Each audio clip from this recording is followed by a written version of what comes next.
Telugu Desam party మీద దాడి జరిగిన రోజు, తెలుగుదేశం పార్టీ శాసనసభ్యులను తీసుకున్న రోజు, తెలుగుదేశం పార్టీని శాసనసభ నుంచి చిన్న సమస్యను అడ్డం పెట్టి 15 మంది ఎమ్మెల్యేలను ఈడ్చి రోడ్డు మీద వేసిన రోజు కాంగ్రెస్ నాయకులకు చెప్పిన, శాసనసభలో చెప్పిన, నేను ఆనాడు దయాకరణ పోయి పర్సనల్ కూర్చొని మాట్లాడొచ్చినాం.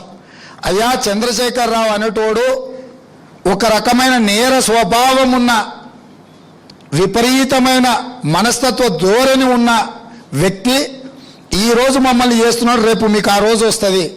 ఈరోజు మనందరం కలిసికట్టుగలిగిన ఆయన చేసే తప్పిదాలను మనం నిలబడి ప్రశ్నిస్తే రేపు మీకు రాకుంటుంటుంది.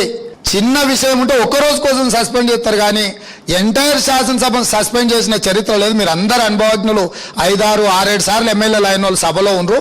మీరు ప్రశ్నిద్దామంటే సహకరించాలి. ఆ రోజు సంతోషపడ్డారు, మంచి పని అయింది తెలుగుదేశానికి. కానీ ఇప్పుడు భారతీయ జనతా పార్టీ వాళ్ళకి చెప్తున్నాడు, నేను కాంగ్రెస్ని ఖతం చేస్తా, మీరేమనకర్రని. వాళ్ళు కూడా ఈ పరిణామాల మీద పెద్దగా స్పందిస్తలేరు. ఏదో చంద్రశేఖరరావు చెప్తుంటే సంతోషంగా ఉందని.